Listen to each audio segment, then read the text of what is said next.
Қарағанды әуежайында салық органдары салмағы 19 тонна жүк ұстады. 2 фураға тұтыну тауарлар тиелген. Мәскеуге бара жатқан жолда көліктерді салық қызметкерлері Қарағандыға қайтарған және 3 апта бойы тексеріп жатыр. Тасымалдаушы болса наразылық білдіріп, бас прокуратура мен Қазақстан президентіне хат жолдауда. Мемлекеттік кірістер комитетінің ресми баспасөз хабарламасында Гонконгтен Сарыарқа әуежайына әуе көлігімен келген жүк пошта жөнелтімі ретінде рәсімделгені айтылған. Мұндай жүктер кеденге жеңілдетілген тәртіппен өтеді. Кеден бекетінің қызметкерлері бұл жүк коммерциялық деп күдіктенді, ал тасымалдаушы толық кедендік бақылаудан өтуді қаламаған.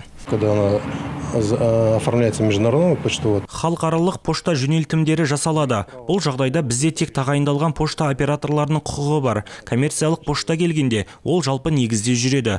Тауарларды кодтауға байланысты олар кедендік бақылаудың әртүрлі нысандарын қолдана алады. Олар үкіметтік емес ұйымдардың басшылығымен, яғни кедендік бақылау нысандарынан бас тартты. Жүктің иесі танымал халықаралық сайттардан Ресейге сәлемдемелер тасымалдайтын ресейлік Альфа Лоджик компаниясы. Бұрын оларды ұшақпен тікелей Мәскеуге алып баратын. Алайда санкцияларға байланысты ұшақтар енді Қарағандыға келіп, сол жерден машиналармен көрші елге жөнелтіледі. Фирма басшылығы қазақстандық салық қызметінің әрекетіне наразы. Бүгінгі таңда біз заңсыздық, жүк пен бизнесті рейдерлік басып алу, вандализм сияқты өрескел жағдайға тап болдық. Коммерциялық жүктің, яғни интернет тапсырыстарының заттарын жаппай тексерді. Қарағанды қаласындағы жергілікті мемлекеттік органдар қызметкерлерінің өкілеттіктерін асыра пайдаланып, заңсыз жолмен халықаралық транзиттік жүкті заңнама нормалары мен талаптарына сәйкес келмейтін іс жүзінде жертөлелерде 10 күн бойы ұстап отыр. Өз іс-әрекеттерімен және сөздерімен біздің компанияны пара беруге мәжбүрлейді. Өздерін қорғау үшін олар ішкі құжаттарды өткен уақытпен рәсімдейді.